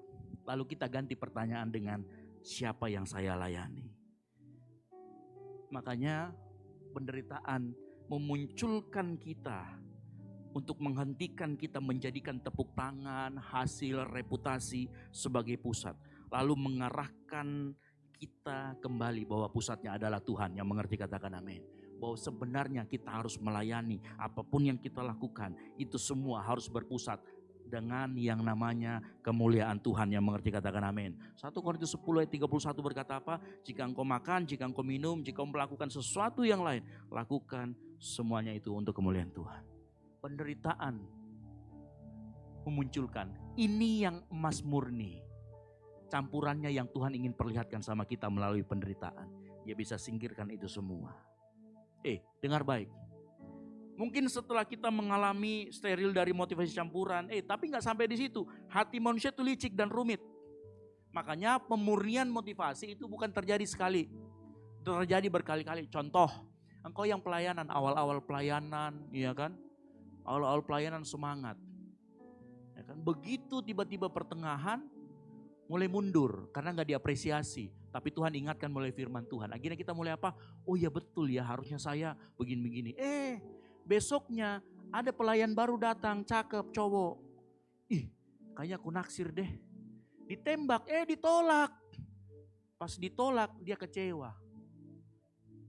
Tuhan kasih lihat lagi, motivasimu apa pelayanan? Apakah kamu cari cowok atau cari cewek atau apa? Dia akan bergulir terus seperti itu dalam kehidupan pelayananmu dimanapun kau berada. Tuhan akan tunjukkan itu dan seringkali, mohon maaf saya katakan, Tuhan tunjukkan dan Tuhan bongkar lewat penderitaan. Makanya kita harus berkata seperti Daud. Daud di dalam Mazmur 139 berkata apa? Kita baca sama-sama yuk. 3, 2, 1. Selidikilah aku ya Allah dan kenalah hatiku. Ujilah aku dan kenalah pikiranku. Lihatlah apakah jalanku serong dan tuntunlah aku di jalan yang ini loh. Minta selalu sama Tuhan yang ini nih. Halo, motivasi kita bisa salah, tapi kalau kita bisa minta sama Tuhan, terus Tuhan selidiki aku Tuhan, lihat hatiku Tuhan. Makanya penderitaan tidak otomatis membuat kita lebih rohani, tetapi di tangan Tuhan penderitaan bisa menyingkapkan motif yang palsu dan membentuk hatimu lebih tulus. Yang mengerti katakan amin. Halo. Yang ketiga, penderitaan merupakan jalan masuk menuju kemuliaan. Ini yang kita sebut dengan no cross, no crown. Terakhir, kalau saya tanya jujur hari ini, kita lebih mudah menerima yang mana? Tuhan yang memberkati atau Tuhan yang membentuk? Lebih enak di mana kedengaran telinga kita? Pasti kita lebih suka Tuhan yang memberkati. Betul apa betul? Tapi kita seringkali lupa bahwa sebenarnya berkat pun dipakai Tuhan untuk membentuk kita. Penderitaan pun dipakai sama Tuhan untuk membentuk kita. Tapi saya puji Tuhan, saya mau beritahu rahasianya sore hari ini. Kalau engkau berani datang ke gereja ini, mendengarkan firman Tuhan, beribadah di tempat ini, itu engkau sudah memilih Tuhan yang sedang membentuk. Karena saya jujur, di gereja ini saya jarang sekali bicara tentang berkat. Saya terus berbicara tentang bagaimana Tuhan yang membentuk kehidupan kita. Yang mengerti katakan amin. Makanya lihat kanan kiri kanan lu bilang, kamu hebat bro, kamu hebat sis. Kamu gak salah pilih gereja. Ya serius, saya di tempat ini boleh tanya sama teman-teman yang sudah lama ikut di tempat saya di tempat ini. Saya jarang sekali ngomong tentang berkat. Ya, pilihanmu terlihat sore hari ini. Saya yakin kita suka kemuliaan. Betul atau tidak? Kita suka kemuliaan, tapi kita gak suka jalan menuju kemuliaan itu. Karena ternyata jalannya menuju penderitaan. Perhatikan baik-baik, bukankah Mesias harus menderita semuanya itu? Yesus masuk kepada kemuliaan melalui penderitaan. Memang ada penderitaan yang lahir karena dosa. Contoh siapa? Daud sama Batseba, anaknya meninggal. Penderitaan karena dosa. Tetapi ada juga penderitaan yang bukan karena dosa. Lihat bagaimana Yusuf itu menderita bukan karena dosanya, karena orang lain iri sama dia. Makanya dia menderita. Ya, ada penderitaan yang karena dosa, ada yang memang terjadi dalam kehidupan kita, diizinkan Tuhan. Tetapi perhatikan, semua model penderitaan apapun, mau itu karena dosa kita, kalau kita bertobat dia akan pakai untuk masuk ke dalam kemuliaan. Yang mengerti katakan amin. Ya. Jadi makanya pertanyaannya bukan apakah nanti saya menderita atau tidak, sudah pasti. Sama-sama katakan pasti. Lo enggak mau. Ini jalan kemuliaan loh. Mau menderita atau tidak? Katakan menderita. Pasti. Halo. Salah masuk gereja ini. Loh, saya mau kasih tahu. Mesias harus menderita. Tapi dengar baik, firman Tuhan mengatakan begini. Jangan sekedar bertanya apakah saya akan menderita atau tidak. Bertanya begini, apa yang kau mau kerjakan Tuhan dari penderitaan ini dalam hidup saya? Itu yang harusnya kita bertanya. Tanya sama Tuhan, Tuhan kamu kerjakan apa dalam penderitaan ini? Itu bedanya orang Kristen dan bukan orang Kristen. Halo, makanya kita percaya Roma 8:28 kita baca sama-sama. 3, 2, 1. Kita tahu sekarang bahwa Allah turut bekerja dalam segala sesuatu untuk mendatangkan kebaikan bagi mereka yang mengasihi Dia, yaitu bagi mereka yang terpanggil sesuai dengan rencana Allah. Ayat ini jelas berkata Allah bekerja dalam segala sesuatu. Makanya jangan menuntut penderitaan hilang, tapi minta sama Tuhan kepekaan, sehingga pada saat penderitaan itu datang kamu tahu, oh Tuhan mau mengerjakan ini dalam hidupku. Yang mengerti katakan amin. Minta sama Tuhan itu, ganti doamu. Tuhan, kapan penderitaan ini berlalu daripada aku? Tuhan bilang, sabar, kamu sedang saya bentuk. Minta sama Tuhan, Tuhan, melalui penderitaan ini, apa yang saya harus rubah? Motivasiku ke yang salah atau ekspektasiku ke yang salah? Tuhan ajari aku. Itu yang harus kita bertanya. Ya. Halo, kalau kita tidak minta kepekaan bagaimana cara Tuhan bekerja, maka penderitaan itu bisa membuat kita menjadi pahit. Penderitaannya sama setiap orang mungkin berbeda-beda. Tapi kalau saya mau kasih tahu, kalau kau berani bertanya sama Tuhan, Tuhan apa yang ingin kau kerjakan? Tuhan akan tunjukkan apa yang mau dia kerjakan dalam hidupmu. Yang mengerti katakan amin. Nah sedikit lagi, saya mau tanya apa yang dimaksud dengan kemuliaan di sini? Ya kalau tadi kita kan sudah lihat ya, masuk ke dalam kemuliaannya. Waktu saya bertanya apa itu kemuliaan, pasti sebagian besar kita berkata bahwa kemuliaan adalah hidup yang enak, lancar, nyaman, sukses. Semua masalah selesai. Tapi saya mau beritahu, Alkitab tidak pernah tulis seperti itu. Kemuliaan bukan cuma sekedar hidupmu nyaman, hidupmu enak, hidupmu lancar. No, kemuliaan lebih daripada sekedar itu. Ini kemuliaan. Kemuliaan berbicara tentang kehadiran dan karakter Allah yang dinyatakan melalui apa yang dia kerjakan dalam hidupmu dan melalui hidup kita. Yang mengerti katakan amin. Apa yang dia kerjakan melalui engkau dan di dalam engkau, itulah yang disebut dengan kemuliaan. Makanya ayat ini mengatakan ya, ayat yang ini mengatakan kemuliaan Mesias harus menderita sebelum masuk kepada kemuliaannya. Makanya kemuliaan tidak bisa dilepaskan dari Kristus. Nah, kemuliaan yang Yesus alami hanya bisa kita alami kalau kita semakin serupa dengan Kristus. Semakin kita mencerminkan karakternya, semakin kita hidup dalam kehendak Allah, maka kita akan ambil bagian dari kemuliaan tersebut. Halo? Saya percaya dalam Lukas 6 ayat 40 berkata begini, seorang murid tidak lebih daripada gurunya, tetapi barang siapa yang telah tamat pelajarannya akan sama dengan gurunya. Semakin kita serupa dengan Kristus, semakin kita mencerminkan karakternya, semakin hidupmu dalam kehendak Allah, maka semakin kau ambil bagian dalam kemuliaannya. Itulah sebabnya hidup kita, kalau hidup kita tidak semakin serupa dengan Kristus, maka sebenarnya kita tidak sedang bergerak menuju kemuliaan sejati. Tetapi saat hidup kita mau semakin serupa dengan Kristus, baru kita menuju kemuliaan yang sejati. Kalau hidupmu tidak semakin serupa dengan Kristus, engkau mengejar versi kemuliaan yang lain. Hati-hati. Roma 8 ayat 17 berkata begini, perhatikan. Dan jika kita adalah anak, maka kita juga adalah ahli waris. Maksudnya orang-orang yang berhak menerima janji-janji Allah, yang akan menerimanya bersama-sama dengan Kristus, yaitu, perhatikan, jika kita menderita bersama-sama dengan Dia, supaya kita juga dipermuliakan bersama-sama dengan Dia ini siapa? Yesus. Ternyata untuk masuk dalam kemuliaannya kita juga harus ikut menderita. Halo?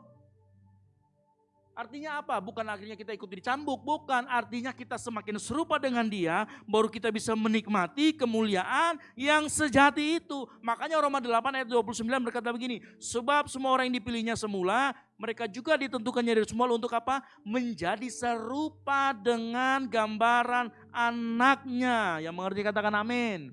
Makanya dipermuliakan hanya bisa engkau alami apabila karakter kita semua semakin serupa dengan Kristus. Yang mengerti katakan amin. Halo? Makanya ini menjadi pilihan kita hari-hari ini. Gampang kok, kalau karaktermu tidak semakin serupa dengan Kristus, maka kemuliaan yang kau dapatkan itu bukan kemuliaan yang sejati. Simple. Tapi kalau kau menjadi semakin serupa dengan Kristus, maka kemuliaan engkau menuju kepada kemuliaan yang sejati. Karena dipermuliakan hanya bisa dialami kalau karakter kita menjadi semakin serupa dengan Kristus. Karena itu begini, firman Tuhan tidak pernah mengajarkan bahwa tujuan utama hidup adalah menghilangkan semua penderitaan. Alkitab tidak pernah mengajarkan kita untuk berdoa supaya penderitaan hilang. Firman Tuhan mengajarkan sesuatu yang lebih dalam. Karena begini, tidak mungkin kita tidak menderita di tengah dunia yang sudah jatuh ke dalam dosa. Kita pasti akan menderita kalau engkau ikut karakter Kristus. Tetapi firman Tuhan mengajarkan yang lebih dalam. Penderitaan dapat ditebus. Bahwa di tengah penderitaan itu Tuhan mengerjakan sesuatu di dalam kita bagi kemuliaannya. Yang mengerti katakan amin. Buktinya apa? Salib. Salib adalah bukti terbesar. Di mata manusia salib lambang kekalahan. Di mata manusia salib lambang kehinaan. Di mata manusia salib adalah akhir. Tetapi di tangan Allah salib adalah kemenangan, penebusan dan kemuliaan. Halo, sore hari ini kita rubah semua pikiran kita tentang penderitaan. Kalau kita melihat penderitaan hanya sebagai gangguan yang harus segera disingkirkan. Ingat baik-baik, kalau engkau hanya melihat penderitaan hanya sebagai gangguan yang harus disingkirkan, engkau bisa kehilangan apa yang Tuhan mau kerjakan dalam hidupmu. Dan setiap apapun yang Tuhan kerjakan dalam hidupmu, itu pasti mendatangkan kemuliaan. Yang mengerti katakan amin. Makanya sore hari ini saya berdoa kita semua. Mungkin hari ini kita mengalami pergumulan. Penderitaan datang silih berganti. Dan harusnya kita tidak berdoa supaya penderitaan itu cepat lalu. Tapi kita mulai berdoa seperti ini. Tuhan, apa yang sedang engkau bentuk di dalamku? Yang mengerti katakan amin. Boleh gak kita sama-sama ucapkan, kita belajar bertanya, yang warna kuning kita baca sama-sama. 3, 2, 1. Tuhan, apa yang sedang engkau bentuk di dalamku? Pemain musik saya panggil maju ke depan. Itulah sebabnya 2 Korintus 4 ayat 17 berkata begini. Sebab penderitaan yang ringan sekarang ini mengerjakan apa?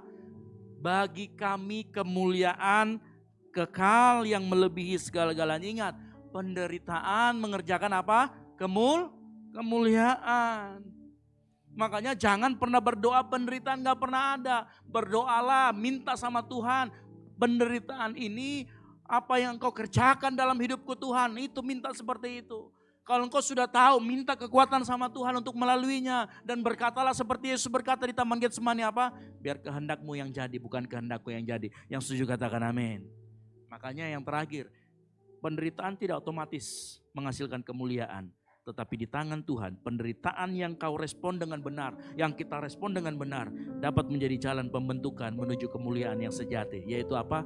Serupa dengan Kristus. Yang mau katakan amin. Bapak Ibu mau dimuliakan?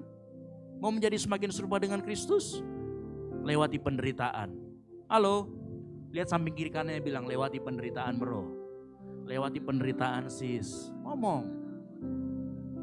Saya tutup khotbah kita bangkit berdiri.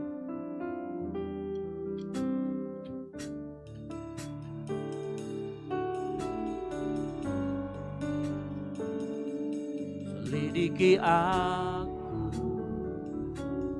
lihat hatiku, apakah ku sungguh mengasihimu, Yesus. Katakan kau yang maha tahu, kau yang maha tahu, dan menilai hidupku, tak ada yang tersembunyi bagi. Katakan selidiki aku, selidiki aku, lihat hatiku, apakah ku sungguh mengasihimu, Yesus. Kau yang maha tahu, dan menilai hidupku, tak ada yang tersembunyi bagi. Telah kulihat, telah kulihat kebaikanmu yang tak pernah habis di hidupku. Berjuang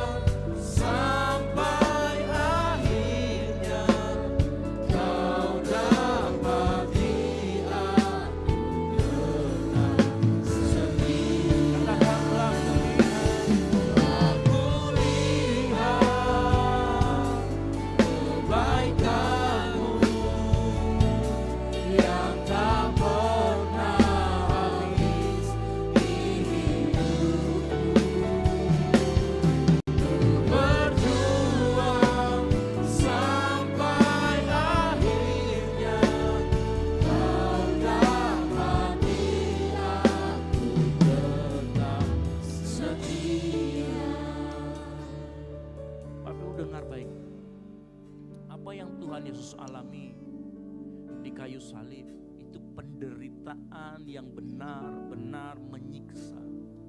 Hari-hari ini kita tidak disalib seperti itu. Hari-hari yang Tuhan tuntut adalah sangkal diri, pikul salib. Apa itu menyangkal diri dan pikul salib? Perhatikan bagaimana engkau mengelola keinginan dan kehendakmu. Apakah keinginan dan kehendakmu itu sesuai dengan kehendak Allah? Kalau keinginanmu dan kehendak Allah bertabrakan, disinilah pilihan. Engkau mau salibkan itu dagingmu atau tidak? Engkau mau salibkan keinginanmu atau tidak? Saat engkau memilih, aku mau salibkan keinginanku dan memilih kehendak Bapa, engkau akan semakin dimurnikan. Rasanya menderita bro, menderita sis. Tapi disitulah Tuhan murnikan motivasi kita. Tuhan bongkar ekspektasi kita supaya kita kenal lebih dalam dengan Tuhan. Dan Tuhan masukkan kita ke dalam kemuliaannya. Yang mau katakan amin. Mari angkat kedua tanganmu. Lah kulihat kebaikanmu yang tak pernah habis di hidupku. Berjuang sampai akhirnya kau dapat lihat. Mari angkat keras suaramu, katakan, telah kami lihat Tuhan. Telah kulihat kebaikanmu yang tak pernah habis di hidupku. Berjuang sampai akhirnya kau dapat lihat. Kau dapat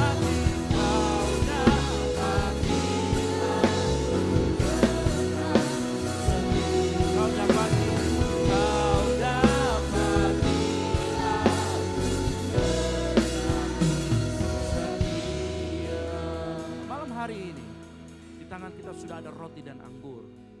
Kita akan masuk dalam persekutuan penderitaan tubuh dan darah Kristus. Oleh karena itu siapkan hatimu. Nah, sebelum kita masuk,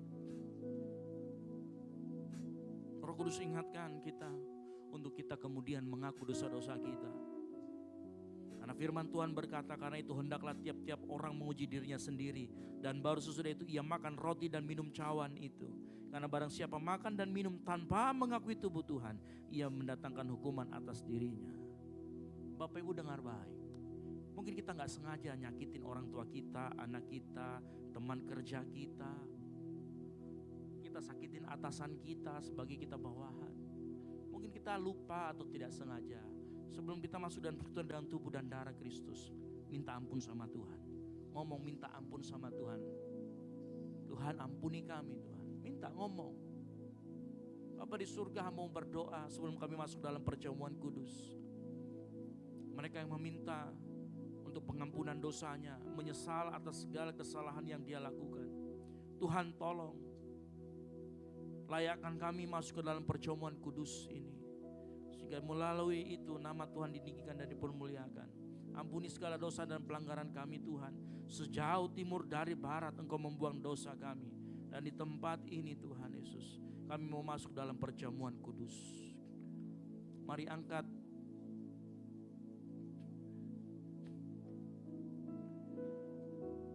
roti lebih tinggi dari kepalamu. Kita akan masuk dalam perjamuan kudus. Dengarkan firman Tuhan. Sebab apa yang telah kuteruskan kepadamu telah aku terima dari Tuhan. Yaitu bahwa Tuhan Yesus pada malam waktu ia diserahkan, ia mengambil roti dan sesudah itu ia mengucap syukur atasnya. Ia memecah-mecahkannya dan berkata, inilah tubuhku yang diserahkan bagi kamu. Perbuatlah ini menjadi peringatan akan aku. Percayakah kita roti yang ada di tangan kanan kita ini adalah bukti persekutuan kita dengan tubuh dan darah Kristus. Dan bukti bahwa Yesus hadir di tengah-tengah kita. Mari kita makan bersama-sama di dalam nama Tuhan Yesus Kristus.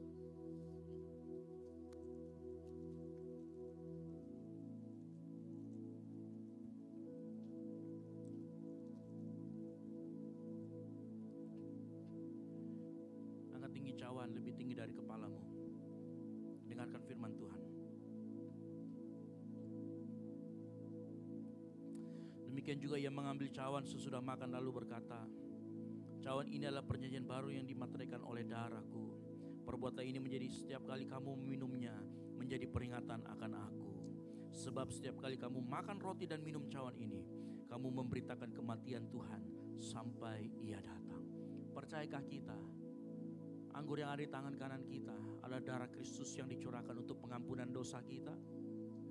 Mari kita minum bersama-sama di dalam nama Tuhan Yesus Kristus.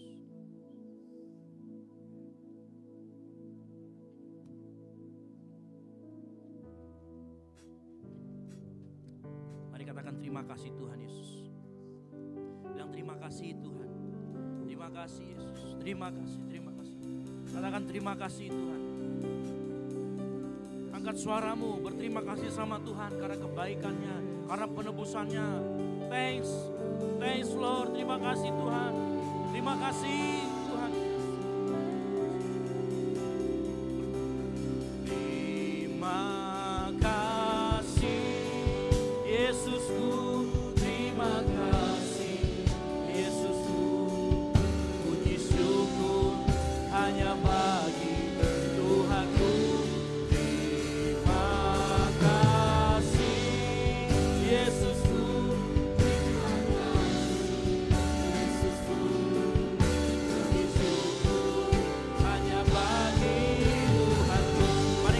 Suaramu, keraskan suaramu, berterima kasih sama Tuhan. Terima kasih Yesusku, terima kasih Yesusku. Puji syukur hanya bagi Tuhanku. Terima kasih Yesusku, terima kasih Yesusku. Puji syukur hanya bagi Tuhan. Puji syukur hanya bagi Tuhan. Puji syukur hanya bagi Tuhan. Kasih tepuk tangan yang meriah buat Tuhan kita. Haleluya.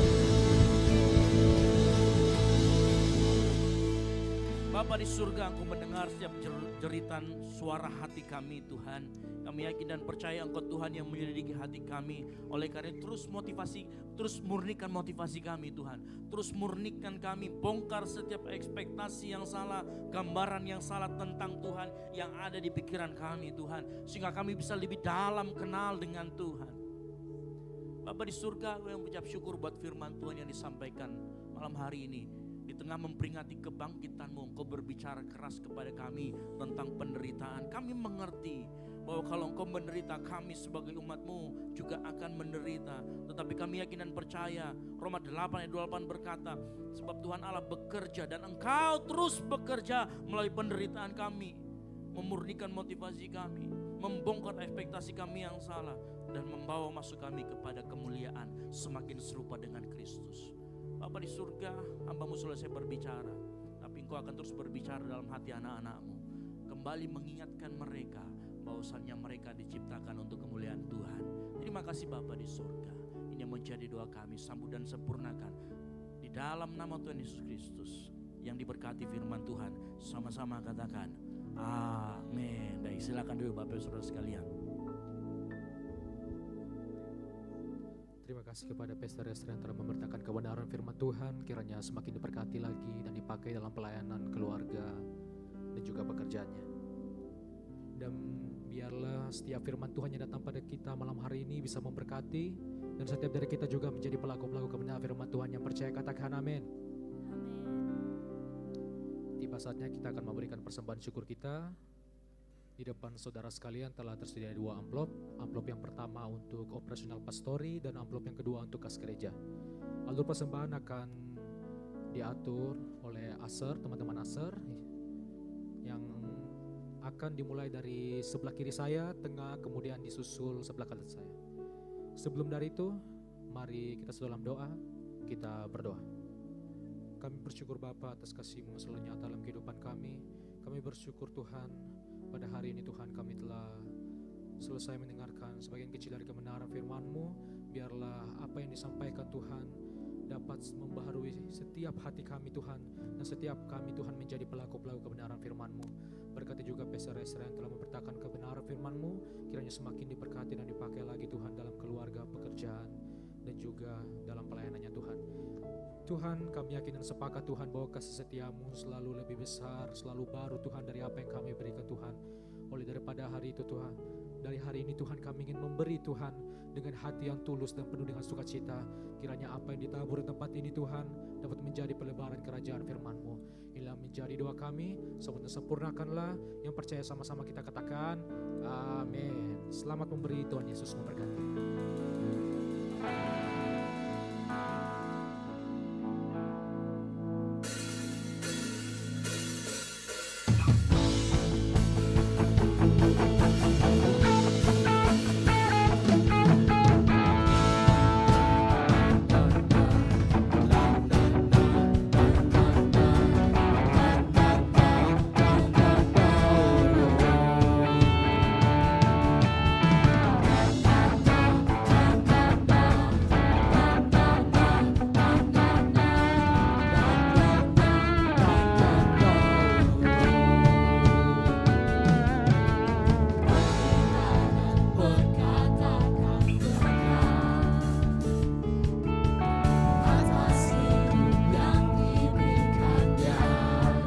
Sama-sama kita katakan dengan pasti, dengan iman, nyatakan kekuatannya, percaya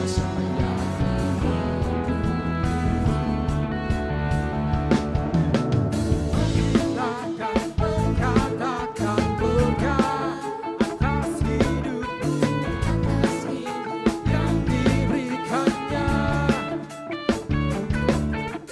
dengan pasti.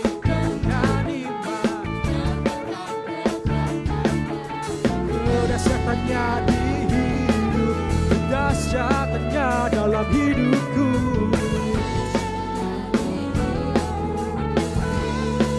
Sama-sama katakan. Aku berkata, Tuhanku hebat, Yesusku.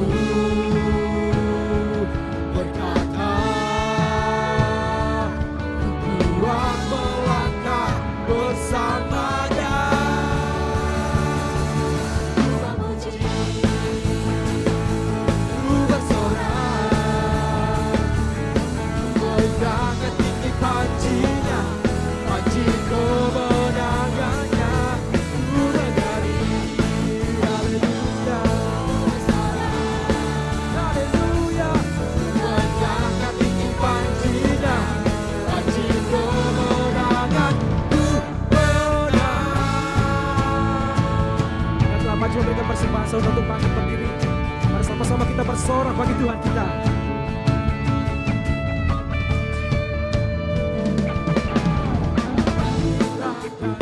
Katakan berkat atas hidupku.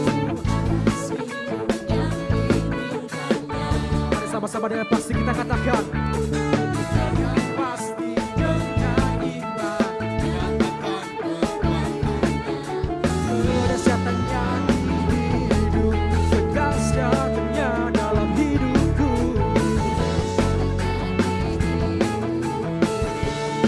Imanmu katakan.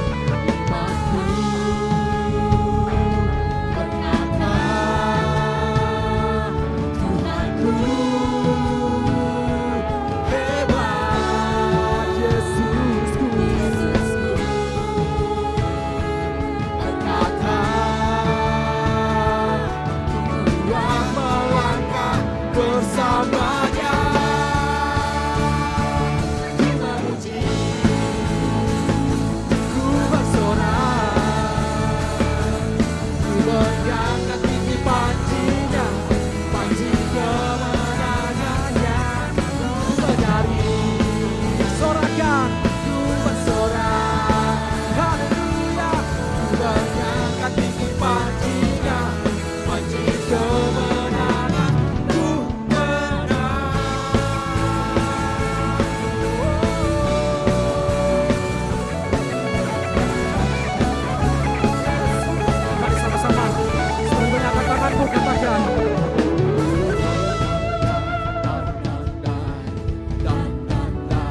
Tuhan. Ku menang. Berikan kemuliaan bagi Tuhan kita. Silakan duduk jemaat sekalian. Tiba saatnya kita akan mendengarkan pengumuman untuk sepekan kepada multimedia yang melayani, dipersilakan. Shalom jemaat yang dikasihi Tuhan, berikut beberapa informasi kegiatan GBI Oikumene selama 1 minggu ke depan. Untuk teman-teman yang bergabung dalam Ground Sudiang, Unhas, dan BTP, jangan lupa hadir pada Fusion Ground yang akan diadakan di gereja. Mari semakin mempererat hubungan kasih dan persaudaraan di dalam Tuhan. Doa pelayan dan puasa akan diadakan pada hari Sabtu pukul 6 sore bertempat di gereja. Gladi bersih untuk ibadah raya pertama akan diadakan pada hari Sabtu pukul 7 malam, ibadah raya 2 pada hari Minggu pukul setengah 3 sore, dan gladi bersih untuk ibadah raya ketiga akan diadakan pada hari Sabtu pukul 10 pagi. Ibadah raya Minggu diadakan sebanyak 3 kali, yaitu pukul 9 pagi, pukul setengah 5 sore, dan pukul 7 malam. Ibadah raya yang pertama dan yang kedua akan disertai ibadah anak sekolah minggu. Ibadah-ibadah ini dapat disaksikan secara online melalui live YouTube GBI Oikumene. Bagi saudara-saudari yang ingin mendapatkan dukungan doa, silakan menghubungi nomor berikut. Pondok Daud akan diadakan setiap hari Selasa dan Jumat pukul 3 sore bertempat di ruang sekolah minggu. Bagi jemaat Tuhan yang berkerinduan untuk didoakan, silakan mengisi form pokok doa yang telah disiapkan. Mari tetap saling menopang dalam doa-doa kita kepada Tuhan. Bagi saudara-saudari yang membutuhkan layanan konseling, penyerahan anak, dan pernikahan, silakan menghubungi nomor berikut. Baptisan akan diadakan pada minggu terakhir setiap 3 bulan sekali. Bagi saudara sekalian yang membutuhkan layanan baptisan, silakan menghubungi nomor berikut. Persembahan persepuluhan dan persembahan lainnya dapat ditransfer melalui rekening BCA dengan nomor 7993 111 777 atas nama GBI Oikumene. Jangan lupa untuk mencantumkan keterangan untuk setiap persembahan yang diberikan. Perpuluhan yang jemaat Tuhan berikan akan dipergunakan seluruhnya untuk pekerjaan Tuhan di tempat ini dan akan dilaporkan secara periodik serta terbuka kepada jemaat Tuhan sekalian. Bagi Bapak Ibu jemaat Tuhan dan saudara sekalian yang rindu untuk melayani Tuhan, silakan mengisi formulir dengan cara scan barcode berikut atau menghubungi nomor berikut. Mari memakai waktu dan talenta yang Tuhan beri bagi kemuliaan namanya. GBI Oikumene mengucapkan selamat ulang tahun bagi jemaat Tuhan yang berulang tahun sepanjang bulan ini. Kasih, sukacita, dan penyertaan Tuhan melimpah bagi jemaat Tuhan sekalian. GBI Oikumene BTP mengucapkan selamat kepada jemaat Tuhan yang telah lulus dan meraih gelar sarjana. Sukses selalu dan Tuhan Yesus menyertai setiap langkah ke depannya. Demikian informasi mengenai kegiatan GBI Oikumene selama sepekan. Selamat hari Minggu, Tuhan Yesus memberkati. Puji Tuhan, Shalom. Izinkan saya menyampaikan beberapa pengumuman buat kita semua. Pertama-tama mewakili gembala, pengurus gereja dan jemaat GBI Oikumene mengucapkan selamat datang bagi Bapak Ibu Saudara yang baru pertama kali hadir bersama-sama kami beribadah. Dan dengan penuh kasih kami menyambut Bapak Ibu Saudara sekalian yang belum memiliki gereja tetap untuk bertumbuh dan ingin bertumbuh bersama. Kami dengan hati yang terbuka, di sebelah kiri dan kanan jemaat Tuhan ada pelayan asar. Mereka membawa form selamat datang itu untuk jemaat Tuhan yang baru pertama kali hadir. Jangan ragu untuk diambil dan segera diisi. Dan kemudian setelah keluar dari pintu gereja, boleh ditukar dengan souvenir yang telah disediakan oleh gereja. Dan di tangan para asar, mereka juga membawa form pokok doa apabila jemaat Tuhan yang ingin didoakan, baik dalam pergumulan atau kerinduan apapun, boleh menuliskan itu di form pokok doa. Nanti kami menopang dalam Menara Doa Pondok Daud setiap Selasa dan Jumat di gereja ini. Dan saya mengajak untuk seluruh jemaat Tuhan yang hadir pada malam hari ini, kita yang belum terlibat dalam pelayanan pekerjaan Tuhan, boleh bersama-sama dengan kami, kita sama-sama belajar untuk melayani Tuhan. Talenta yang Tuhan kasih, kita boleh persembahkan apapun itu, bentuk pelayanan yang kita kerjakan semua untuk kemuliaan Tuhan. Amin. Dan di depan kursi Bapak Ibu Saudara ada barcode kecil, itu boleh di-scan dan nanti diarahkan untuk bidang pelayanannya masing-masing. Dan bagi jemaat Tuhan juga yang ingin didoakan SNBT, boleh nanti setelah selesai ibadah, mohon tunggu dulu sebentar, boleh tinggal dulu dan nanti akan didoakan oleh Pastor Ezra. Baik, untuk pengumuman selanjutnya sepanjang sepekan ini, nanti akan ada Fusion Ground yang akan diadakan di hari Jumat. Jadi masing-masing ground itu berkumpul dan kita akan fusion bersama di gereja ini juga. Dan yang terakhir, bagi seluruh jemaat Tuhan yang berulang tahun sepanjang bulan April, boleh dipersilakan maju ke depan. Nanti kita akan doakan bersama. Ya, yang berulang tahun sepanjang bulan April silakan maju ke depan. Nanti kita akan doakan dan menerima souvenir yang cantik dari gereja. Ada? Ya, silakan. Ada lagi yang namanya Aprilianto, ya, Aprianto, ya. Silakan menghadap sini, duduk sini, berdiri sini dan menghadap ke depan. Ada lagi yang berulang tahun sepanjang, yang baru pertama kali hadir, simpatisan dan lain sebagainya. Ayo maju ke depan, kita akan kasih souvenir dari gereja. Ada lagi? Nah, silakan maju. Iya.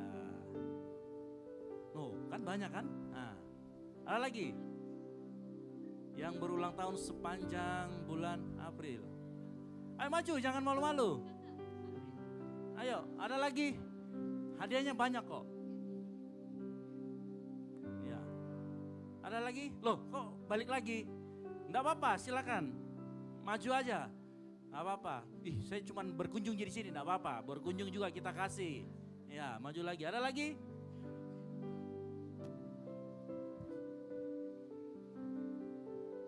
Ya. Ada lagi? Oh, haleluya. Banyak ya? Taruh di sini bagian. Ambil lagi. Ya, masih banyak, tenang aja. Ya, oke. Ada lagi? Kalau nggak ada, mari kita angkat tangan kita arahkan kepada teman-teman kita yang berulang tahun sepanjang bulan April ini.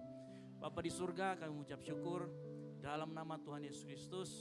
Bersyukur buat saudara-saudari kami yang berulang tahun sepanjang bulan April. Kami yakin dan percaya penyertaan Tuhan akan sempurna dalam kehidupannya. Biar apapun yang dia lakukan oleh kedua tangannya, Tuhan memberkati. Berkati juga mereka dalam kampus mereka, dalam kuliah mereka, dalam sekolah mereka, dalam setiap pekerjaan mereka. Apapun mereka, baik itu sebagai ibu rumah tangga, sebagai seorang istri, sebagai seorang suami, sebagai seorang bawahan, atasan, apapun yang mereka lakukan, Tuhan berkati di usia yang baru ini. Biar kehidupan mereka memuliakan nama Tuhan melalui apa yang mereka kerjakan. Tuhan angkat mereka menjadi kepala, bukan menjadi ekor. Tuhan sertai apapun yang mereka lakukan di dalam nama Tuhan Yesus Kristus. Kami mengucap syukur dan berdoa. Haleluya. Amin. Umur panjang di tangan kanan.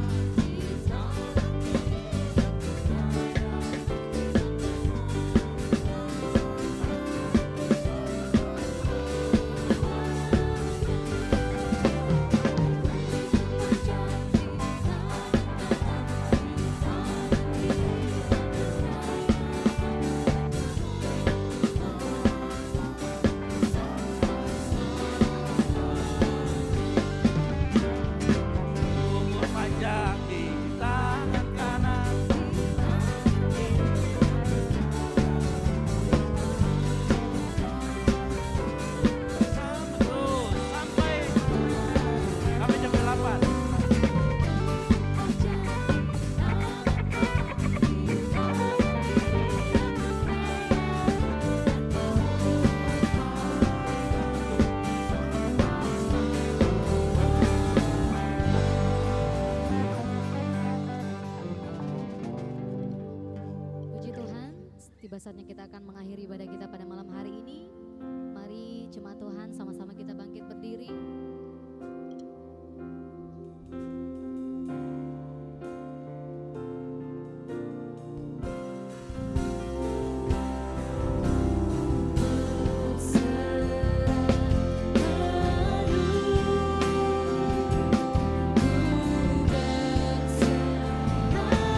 sehingga kami dapat berkumpul di rumah-Mu yang kudus untuk beribadah dan memuliakan nama-Mu.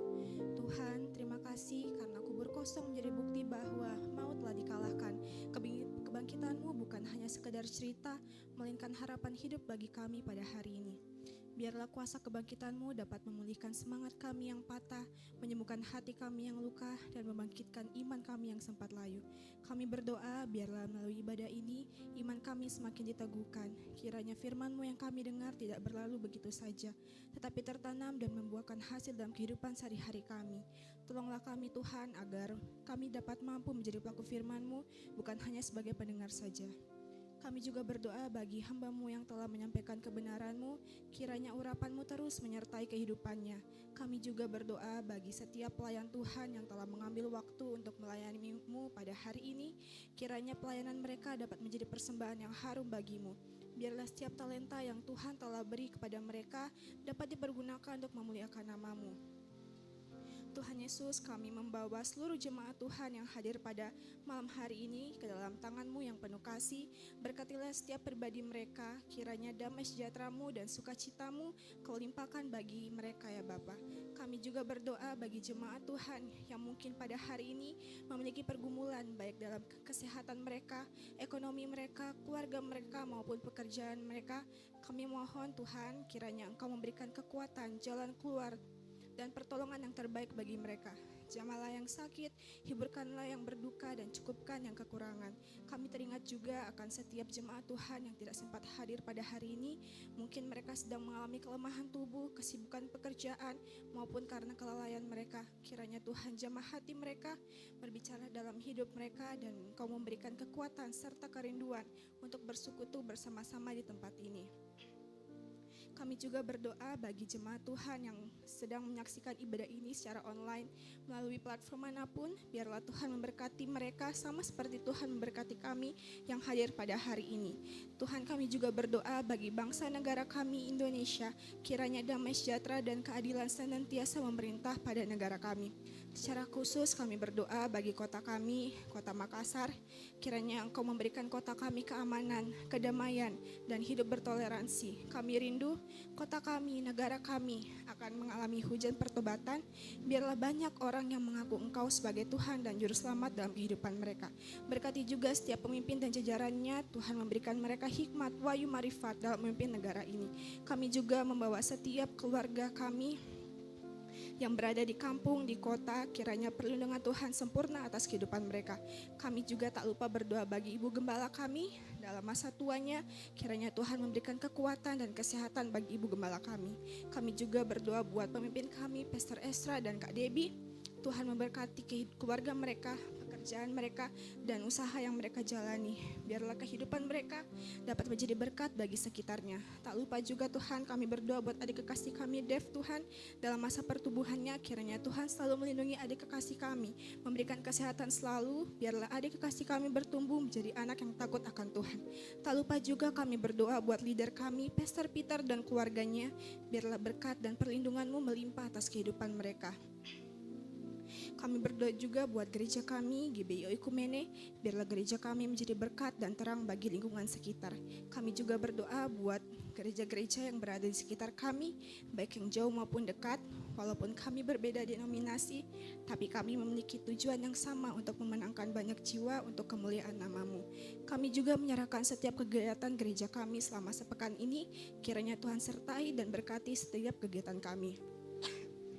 Tuntun kami, Tuhan, kami minta tuntunan Roh Kudus dan penyertaan-Mu dalam perjalanan pulang kami. Biarlah kami tiba di tujuan kami dengan selamat tanpa kekurangan satu apapun. Inilah doa ucapan syukur kami. Sebelum kami mengakhiri doa kami akan tutup doa ini dengan doa Bapa kami yang Tuhan ajarkan kepada murid-murid-Mu dan kepada kami pada malam hari ini. Bapa kami yang di surga, datanglah kerajaan-Mu, jadilah kehendak-Mu di bumi seperti di surga. Makanan kami yang secukupnya, dan ampunilah kami akan kesalahan kami, seperti kami juga mengampuni orang yang bersalah kepada kami. Dan janganlah membawa kami ke dalam pencobaan, tetapi lepaskanlah kami daripada yang jahat. Karena Engkau-lah yang punya kerajaan, dan kuasa, dan kemuliaan, sampai selama-lamanya. Mari kita angkat kedua tangan kita, terima berkat dari Tuhan. Kuatkan dan teguhkan hatimu dengan sungguh-sungguh, bertindaklah hati-hati sesuai dengan seluruh firman Tuhan yang telah engkau dengarkan. Jangan menyimpang ke kanan atau ke kiri supaya engkau beruntung. Janganlah engkau lupa memperkatakan firman Tuhan ini, tetapi renungkan itu siang dan malam. Sebab dengan demikian perjalananmu akan berhasil dan engkau akan beruntung. Oleh karena itu pulanglah dan jadilah terang, sehingga Injil diberitakan melalui hidupmu. Diambillah anugerah dari Allah Bapa, keselamatan di dalam Kristus Yesus, dan penyertaan yang manis oleh Roh Kudus menyertai kita semua mulai dari saat ini sampai dengan Maranatha Tuhan Yesus datang kembali menjemput kita semua di awan-awan permai. Karena bagi Dialah segala kemuliaan sampai selama-lamanya. Yang diberkati Tuhan sama-sama katakan amin. Selamat hari Paskah, Tuhan Yesus memberkati, dan silakan mengambil